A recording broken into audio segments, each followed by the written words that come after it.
opinión que teníamos de la consultoría externa oficial de Proinversión y también la opinión interna que había de los abogados internos de que en este caso no es que el comité tenía que descalificar a esta propuesta, sino que ellos solos se habían descalificado. Y es un tema que realmente me sorprende porque yo varias veces lo he dicho en la Fiscalía, no se está investigando ese tema. ¿Por qué esa empresa hizo eso? O sea, participar 2 años en un proceso, gastar millones de dólares y de pronto el último día presentar una cosa como esta, 2 declaraciones, digamos, una declaración jurada y un documento legal válido contradiciéndose y descalificándose solo, ¿no? Ahí la respuesta del doctor Danós era que si nosotros dábamos por válida la propuesta presentada en mesa, íbamos a ser llevados a un juicio penal por dar por válida una propuesta que se había descalificado sola minutos antes del acto de entrega del último sobre, ¿no? Entonces, esa fue la opinión concluyente. Congresista Morales. Lo primero es que usted está diciendo fehacientemente que hubo una opinión legal, ¿correcto? El señor Guzmán daba una opinión, dio una inicialmente, ¿no es cierto? Opinión legal, o cumplió la función de asesor legal. Y luego está afirmando usted también aquí de que descalificó a la comisión, ¿correcto? ¿Es así? No, yo lo que he mencionado es que la descalificación fue resultado de un análisis muy largo, muy cuidadoso, y los elementos decisorios finales fueron las consultas de los abogados que eran la planta regular del Comité Pro Inversión. Teníamos un estudio que nos acompañó durante todo el proceso y se que pronunció claramente porque la compañía se había descalificado sola, y ante la magnitud, digamos, de lo que eso significaba, se hizo una consulta adicional al doctor Danós, reconocido como el máximo experto del derecho peruano en temas administrativos, y él confirmó esta situación. Eso fue lo que decidió la descalificación. Y en verdad ni siquiera eso. La opinión era que ellos se habían descalificado solos. Ese fue el tema. ¿Quién decide esa posición de que ellos se habían descalificado solos, señor Navarro? Porque eso no se puede inferir, no resulta en el espacio. Alguien tiene que decir, los señores se han descalificado solos. En orden cronológico, por favor, díganos quiénes fueron los que determinaron esa descalificación en base a ese argumento. El estudio del Ugarte, que era el estudio de cabecera del comité para todo el proceso, ellos emitieron informes señalando este tema, que ya no había nada que hacer, que esta empresa, ese consorcio de 4, se había descalificado solo, y ante la magnitud de esa decisión recurrimos como una consultoría ad hoc al doctor Danós, y él nos confirmó lo mismo, ¿no? Nos dijo, ustedes no están descalificando, ellos solitos se han descalificado, ¿no? Y si ustedes solo hubieron 2 eso, informes jurídicos. 2 informes jurídicos Solo externos. esos 2. Hubo una larga discusión interna, pero esos fueron los informes determinantes. Solamente esos 2. Opiniones legales hubo muchas, pero 2 informes. Nuevamente, sí. por favor, ¿cuántos informes jurídicos y en orden cronológico ustedes tuvieron para tomar esa decisión? No me diga muchos, dígame cuántos y a cargo de quiénes estuvieron. ¿Fueron 10, 15, 20, 50, que no se pueda recordar cuántos fueron? El informe legal del estudio de cabecera del comité, que eran nuestros asesores legales permanentes durante todo el proceso, el informe del Ugarte, y el informe especial pedido por el comité ante la situación al doctor Jorge Danós. Solo 2. Sí. Continúo yo entonces. Señor Navarro, ¿cuántos profesionales trajo Wood Mackenzie al Perú? Era un número variado de profesionales. Ellos en algún momento recuerdo que eran 4, en determinados momentos han venido 3, y en algún momento han sido más, porque dependiendo del tema que se manejaba, hubo varias etapas en el proceso. En una etapa lo principal era la definición de los términos de referencia. Correcto. Quiero saber el número de profesionales, 4 o 3, dependiendo. ¿Y cuántos contrató en el Perú? ¿O solo eran estos 4 o 3 los que trabajaban para Wood Mackenzie? Wood Mackenzie tenía especialistas en su propia sede central, y ellos muchos documentos los trabajaron afuera y nos traían, los que venían, esos 4, venían a sustentar los documentos que eran preparadas en sus oficinas base, ¿no? Ya que eran pocos, 4 o 3, ¿puede identificarlos con su nombre, por favor? Son nombres en inglés, la verdad que yo tengo muy mala memoria para los nombres. No. ¿Cómo y quién estableció el plazo de concesión del proyecto que nosotros estamos discutiendo el día de hoy?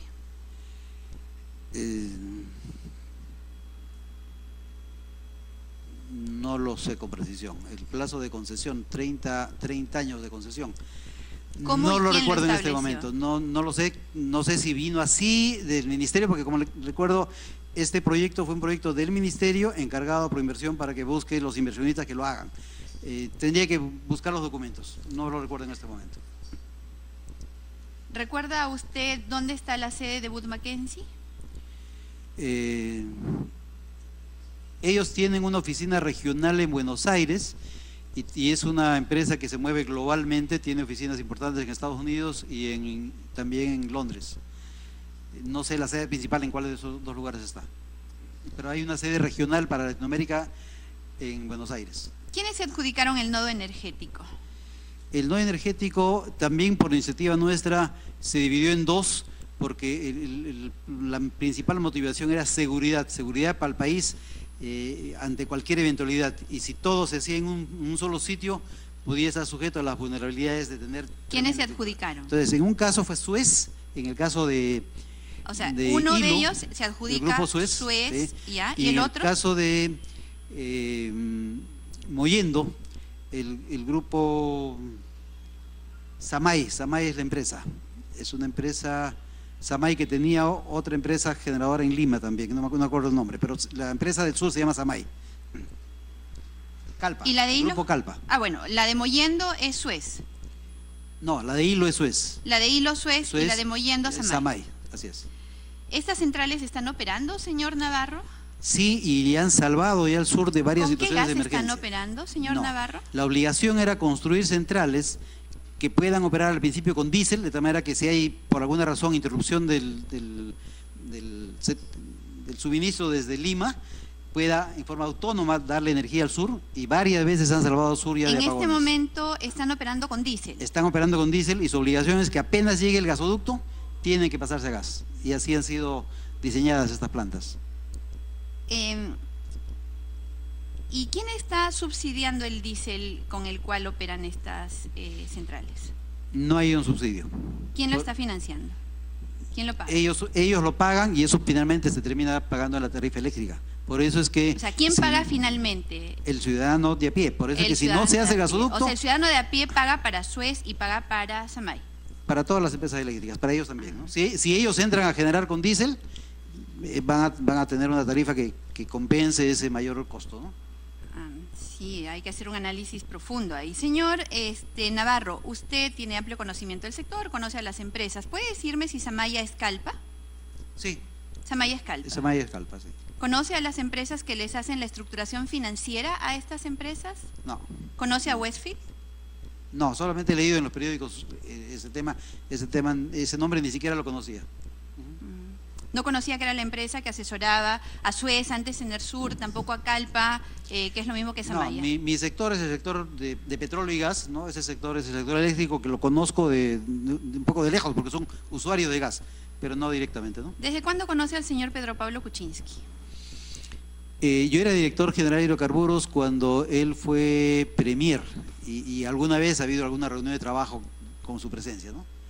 ¿Se ha reunido entonces usted cuando usted era director general de hidrocarburos y él era sí, presidente del Consejo de Ministros? Cuando hubo la rotura del ducto de Camisea y salió en los diarios que alguien había dicho que Camisea se había construido con ductos de segundo uso y con soldadores no calificados. Me acuerdo que esto armó tremenda bulla y finalmente fue citado al Congreso, y yo estuve presente en esa sesión donde se demostró que el 100% de los ductos de Camisea habían sido fabricados y había certificados de fabricación por cada ducto, 100% radiografiados, y se presentaron pruebas de que los soldadores habían sido calificados técnicamente y todos cumplían todos los requisitos, ¿no? Ese tema, más bien lo que se demostró en ese momento es que quien había hecho la denuncia era un supuesto ingeniero que había falsificado su título.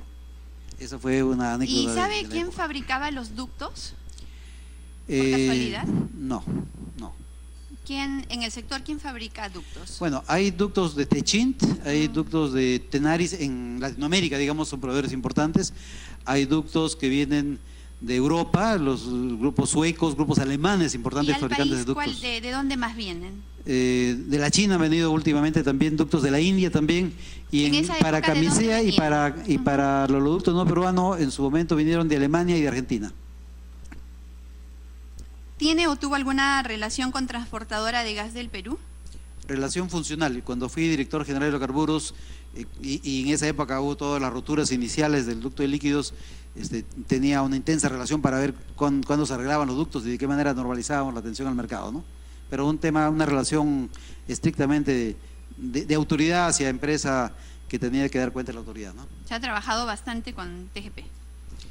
En ese rol, ¿Ha participado en la adjudicación del proyecto Camisea al consorcio TGP?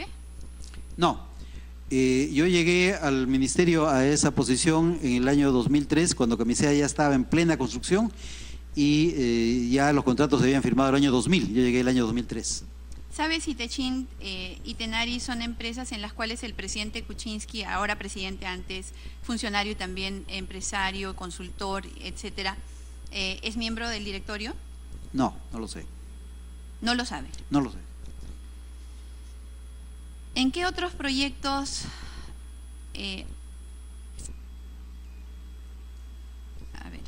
ha participado en proyectos donde haya intervenido Pluspetrol?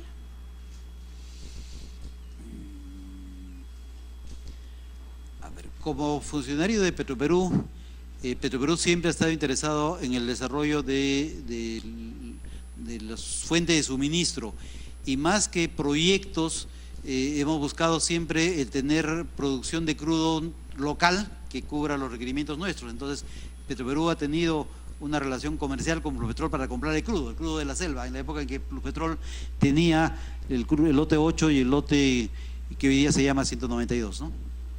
¿Ha participado en proyectos con Hunt Oil? No con ellos, he sido sí la contraparte, porque el proyecto de Hunt, que es Perú LNG, el proyecto de Melchorita, se construyó siendo yo director general de hidrocarburos. Entonces, por eso la adenda que se menciona ahí era una autorización que ellos requerían para completar las inversiones de ese proyecto. Entonces, yo no hice el proyecto con ellos, yo estaba defendiendo al Estado en ese tema, ¿no? Dice que tuvo relaciones con el entonces primer ministro Pedro Pablo Kuczynski por el tema del transporte de gas del Perú, de TGP, Transportadora de Gas del Perú. No exactamente, fue un tema que se limitaba a explicar al Congreso en ese momento de lo que se había hecho un gran escándalo bajo el supuesto de que los tubos eran, como le dije, usados y eso había provocado la rotura de los ductos y explicamos la realidad, ¿no? En esa sesión yo estuve obviamente dando la información técnica al primer ministro, ¿no? ¿Y en qué otros proyectos le ha dado información técnica al señor primer ministro? Ninguno. ¿En el sector privado tiene relaciones con...? Menos, ninguno. ¿Ha participado en el cambio de uso de los lotes petroleros de Camisea? Cambio de uso de los lotes petroleros. No entiendo la pregunta, señora presidenta. ¿Ha participado en algún momento usted en algún proceso, en todo caso, relacionado a los lotes petroleros de Camisea? Sí. Como director general de hidrocarburos, los documentos relativos a los lotes petroleros, todos ellos, ¿no?, pasaban por opinión técnica de la DGH. O sea, la DGH tiene una dirección de yacimientos y tiene también una oficina legal que debía pronunciarse sobre los contratos petroleros después que hayan sido aprobados por Perupetro, pasaban por el Ministerio de Energía y Minas y iban al Ministerio de Economía. En ese camino pasaban por mi oficina, digamos, ¿no? Y ahí teníamos que revisar tanto la parte técnica como legal desde el punto de vista de los reglamentos que nos correspondían examinar, ¿no? ¿Podría detallarme qué participación tuvo en el lote 56? El lote 56, me acuerdo, el ministro de Energía y Minas era el señor Quijandría, y la exploración por gas se había detenido en el país porque ya en Camisea había muchísimo gas y la demanda interna era muy pequeña. Y el país tenía un potencial importante por desarrollar.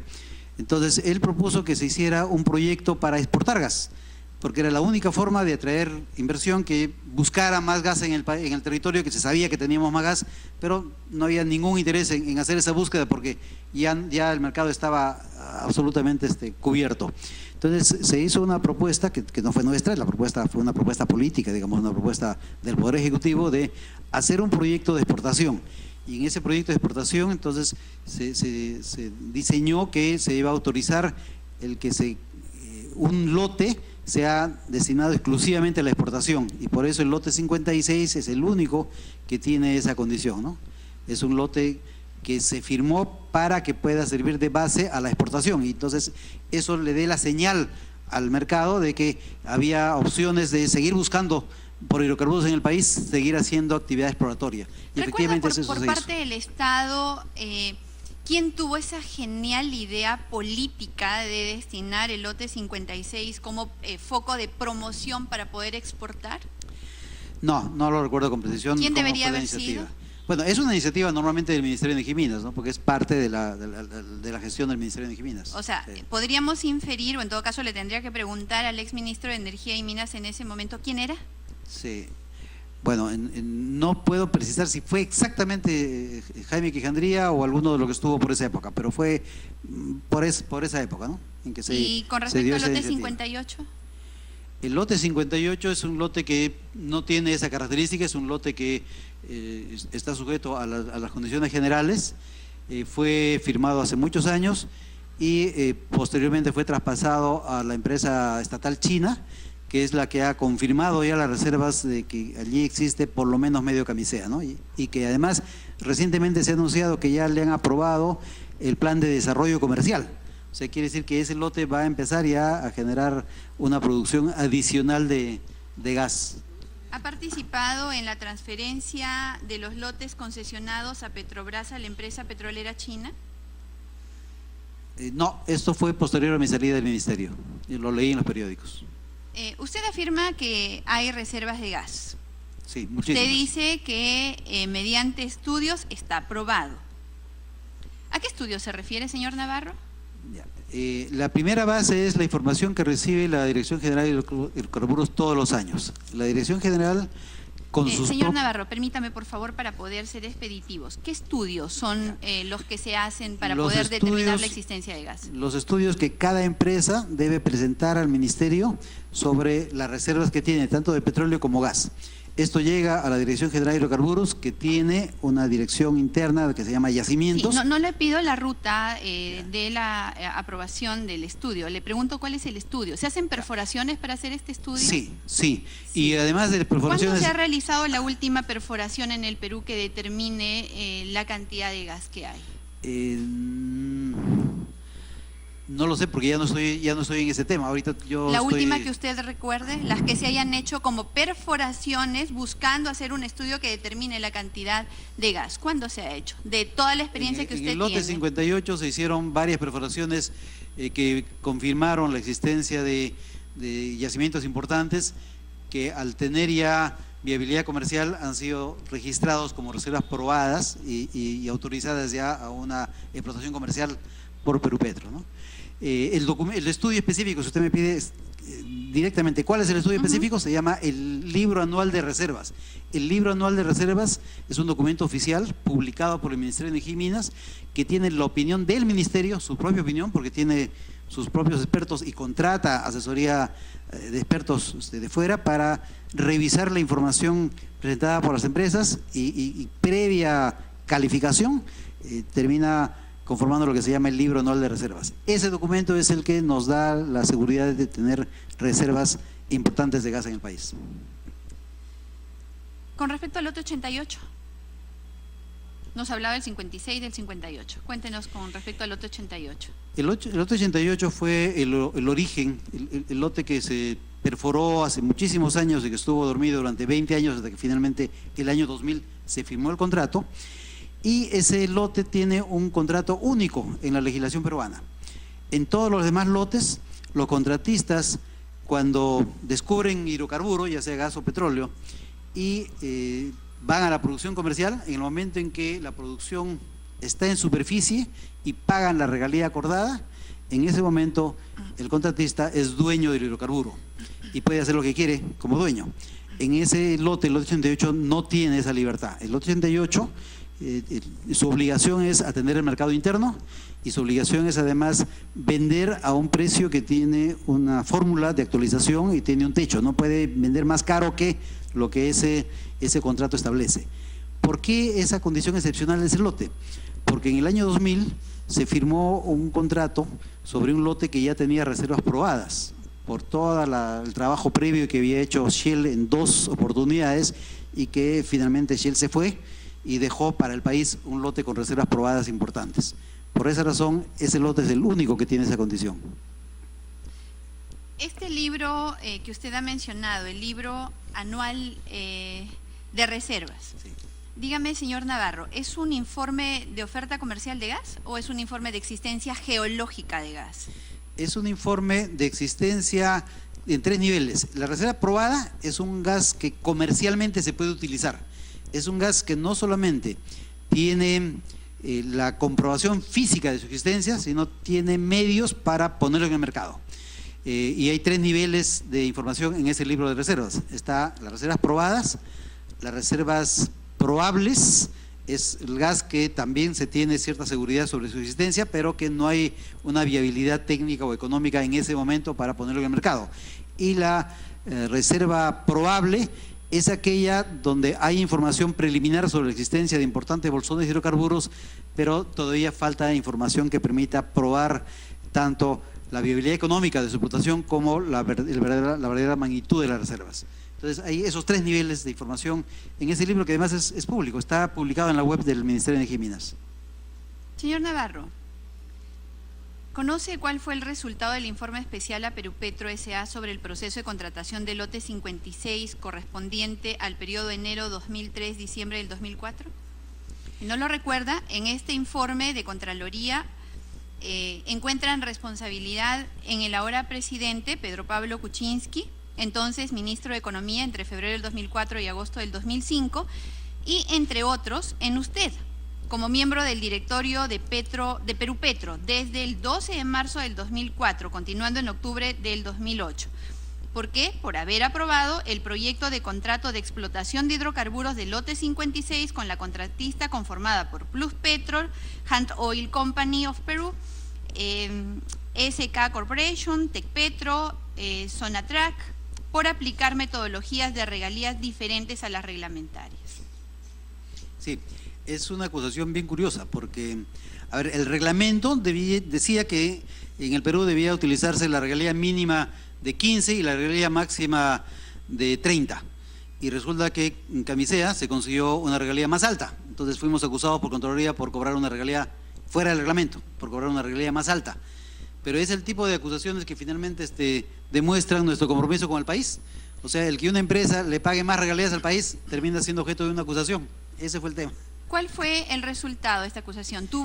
¿Fueron denunciados finalmente por la Procuraduría de la...? Fuimos a un largo proceso y finalmente se demostró que era una acusación que no tenía sentido. Porque ¿dónde se demostró eso? ¿Qué documento prueba esa demostración de la cual usted me habla? Tenía que buscar los archivos, sí está eso documentado y al final el proceso se cayó porque efectivamente nos salimos reglamento, pero nos salimos reglamento en bien del país. O sea, ¿puede decirme, señor Navarro, cuál fue ese largo proceso que usted hace referencia ante esta comisión en este momento? ¿Quién lo denunció? ¿A qué instancias fueron? Sí, si usted me habla de un largo proceso, ¿en cuántos procesos ha sido usted denunciado? El ser director general de hidrocarburos, imagínense lo que puede significar en ese tipo de procesos. ¿Cuántos procesos ha tenido usted? No lo recuerdo, son muchos y finalmente en todos he sido encontrado inocente, he sido inclusive en muchos casos como al final se demostró que la decisión que se tomó fue la mejor para el país. En este proceso no me está mencionando usted nada, no me dice quién lo denunció, a qué instancias fueron, no me dice con qué instrumento finalmente se desestimó la denuncia. No lo recuerdo y tengo que buscar los archivos, voy a pedir información a Perupetro, que debe tener los archivos del caso, y me comprometo a hacer llegar a la comisión que usted preside la información detallada de ese caso. No solamente eso, señor Navarro, sino que resulta curioso lo que usted acaba de afirmar. Usted dice, me denunciaron por hacer algo en contra del reglamento, pero que beneficiaba al país. ¿Cuántos actos en contra de los instrumentos normativos, pero para beneficiar al país, ha desarrollado usted en su labor de funcionario? Esa fue una excepción. Ah, solamente en este caso. El tema era absolutamente notorio, era un tremendo beneficio para el país, ¿no? Insisto. Sí, así es. O sea, usted considera que su labor como funcionario público le permite transgredir la normatividad si es que eso va a beneficiar al país. Ese fue un tema que ¿Es parte de lo que hace un funcionario público que cumple con su trabajo? Era una tremenda responsabilidad. Se debatió al interior del directorio de Perupetro y finalmente se tomó la decisión de que mejor convenía a los intereses nacionales. ¿Quién tomó la decisión? El directorio en su conjunto. El directorio en Perupetro tomó esta decisión en forma unánime, una dirección colegiada, ¿no? Decisión colegiada. ¿Conoce a Joao Araujo Figueroa? No. ¿Puede hacer un esfuerzo por recordar? Joao Alarco. Araujo. Araujo. Araujo Figueroa. No. ¿A Pedro Grijalva? Sí.